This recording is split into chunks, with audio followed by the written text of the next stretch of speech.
I've got something from A2X. Now, we've talked about A2X a few times on the show. It connects into multiple e-commerce channels and standardizes the data and pulls it into your finance system. It means that you do not need to type anything in, handles all the digital links and automates what is a very complex area, especially when you're trying to match receipts against sales across multiple channels. But something that they have done, and admittedly, I think I picked this up a bit late because it was more towards the end of 2025, is the way they operate is not only do they bring in the sales, but they can also calculate your cost of goods sold transaction at the same point. So depending on how you've been operating your finance system, you might be used to the way of posting a purchase directly into your profit and loss, and then at the end of each month adjusting for a stock value. Now that's not the way you should be doing it, and if you are doing that, my apologies for stating that, but you only ever know your profit and loss at the end of a period, be that a month when you do your journal. The most effective way for a real-time profit and loss is you post your purchase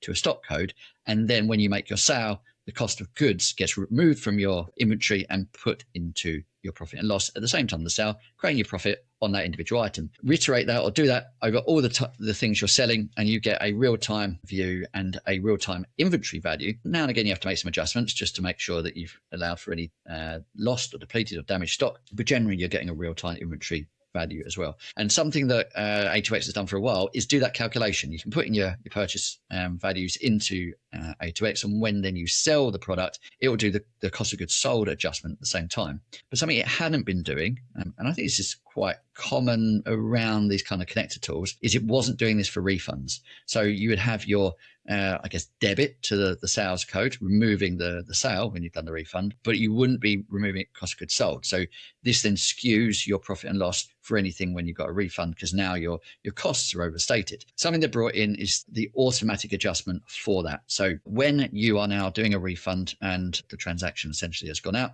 it will automatically bring that refunded cost of goods sold adjustment back into your finance system. Now, that does it on the refund date. So depending on how you want that to work, that may not be perfect time, but it's still better than doing nothing. And it's, I guess, doing a merger. So your cost of goods sold journal now, if you've got multiple transactions going through the entire day, because normally you have a journal that goes through daily, you'll have the merger inside that adjustment of all sales and refunds for your cost of goods sold.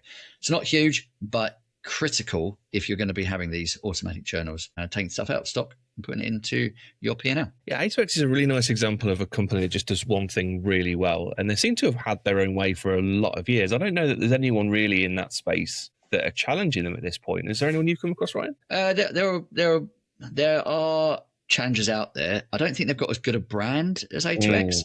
Dex Commerce is a brilliant example where it's a really powerful system. It used to be called Greenback before Dex bought it, but because it was a different system, similar to, I guess, and HubDog, they hadn't, I guess, merged or blended it in instantly. And so you can do a lot of customization. They will do a lot of work with you for something that's complex, but it doesn't feel like it's in the system. You've got like Dex Commerce Lite that can do simple things, but if you've got anything regarding multi-channel, or you want to do like cost of goods sold adjustment or auto reconciliation of receipts against sales, that's something that you need to go direct to them, and they've not moved that or migrated that platform into the full Dex suite, which I believe is happening early 2026. So hopefully we'll be able to break that on app news soon.